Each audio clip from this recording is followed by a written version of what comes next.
மதுரை திருமங்கலத்தில் அதிமுக பொதுச் செயலாளர் எடப்பாடி பழனிசாமி பிரச்சாரத்தில் ஈடுபட்டு வருகிறார். அந்த காட்சிகளை தற்போது பார்க்கலாம். 5 ஆண்டு காலம் தேசிய அளவில் அதிகமா உறுப்பு மாற்று அறிவிச்சை செய்து தேசிய விருதை பெற்ற அரசாங்கம் அதிமுக அரசாங்கம். இதெல்லாம் ஒரு அரசாங்கம் திறமையா செயல்படுவதற்கு சான்று.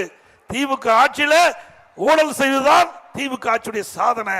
அதிமுக ஆட்சியில நிறைய திட்டங்களை கொண்டாந்து நிறைவேற்றி மக்களுடைய நன்மதிப்பை பெற்று தேசிய அளவில் அதிமுக ஆட்சி சான்று பெற்ற அரசு அதிமுக அரசு என்பதை இந்த நேரத்தில் தெரிவித்து, திராவிட முன்னேற்ற கழக ஆட்சியிலே மின்னை முட்டுகின்ற அளவுக்கு விலைவாசி உயர்வு, அரிசி விலை உயர்வு, பருப்பு விலை உயர்வு, எண்ணெய் விலை உயர்வு, இன்றைக்கு மக்கள் தாக்கு பிடிக்க முடியாத அளவுக்கு விலைவாசி உயர்ந்தார்.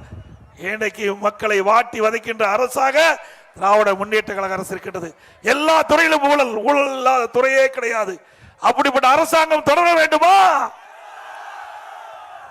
வாரிசு அரசியலுக்கு முற்றுப்புள்ளி வைக்கின்ற தேர்தல் 2026 தேர்தல். குடும்ப ஆட்சிக்கு முற்றுப்புள்ளி வைக்கின்ற தேர்தல் 2026 தேர்தல். ஆகவே 2026 சட்டமன்ற பொதுத் தேர்தலிலே அனைத்து இந்திய அண்ணா திராவிட முன்னேற்ற கழகத்தின் வேட்பாளருக்கு 2 லட்சத்திலே வாக்களித்து வெற்றி பெற செய்யும். அதே போல திராவிட முன்னேற்ற கழக தேர்தல் அறிக்கையில பிரதான அறிக்கையாக சொன்னாங்க, இது கிராம நிறைந்த பகுதி, 100 நாள் வேலை திட்டத்தை 150 நாளா உயர்த்தினாங்க. உயர்த்தினாங்களா? உயர்த்தினாங்களாமா? 100 நாள் வேலை திட்டத்தை 150 நாளாக உயர்த்தி அவருடைய வாக்களை பெற்று ஆட்சிக்கு வந்த பிறகு அது மறந்த அரசாங்கம் திராவிட முன்னேற்ற கழக அரசு. 100 நாள் வேலை திட்டம் சுருங்கி 50 நாள் ஆகி போச்சு. 100 நாள் வேலை திட்டத்தில் பணிபுரிந்த அந்த தொழிலாளிகளும் சம்பளம் கூட முழுமையாக கொடுக்க முடியல. அப்படி மக்களோட அரசாங்கம் திமுக அரசாங்கம் அண்ணா திமுக ஆட்சி இருக்கின்ற பொழுது இன்றைக்கு அந்த காலகட்டத்தில் மக்களுக்கு வேலை வாய்ப்பு இல்லாமல் இருந்தது.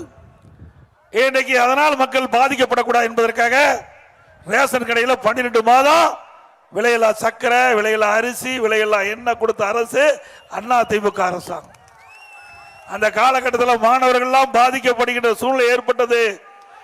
பள்ளிகள் மூடப்பட்டிருந்த ஒரு ஆண்டு, பள்ளிக்கு மாணவர் செல்ல முடியவில்லை, கல்வி கற்க முடியவில்லை, கல்லூரி திறக்கப்படவில்லை.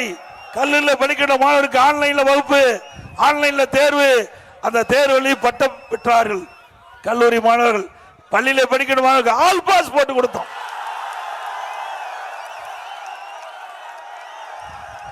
அனைத்து இந்திய அண்ணா திராவிட முன்னேற்ற கழக அரசுல இன்றைக்கு பல்வேறு திட்டங்களை அதிமுக ஆட்சியில் நிறைவேற்ற கொடுத்திருக்கின்ற நேரத்தில் தெரிவித்து, அதிமுக ஆட்சியில் கோட்டாட்சி அளவு கொண்டாந்த அதிமுக ஆட்சியில், இந்த தொகுதியில் வட்டாட்சி அளவு கொண்டாந்த அதிமுக ஆட்சியில் நிறைய திட்டங்களை இந்த தொகுதியிலே நிறைவேற்றப்பட்ட அரசு அதிமுக அரசு என்பதை நேரத்தில் சுட்டிக்காட்டி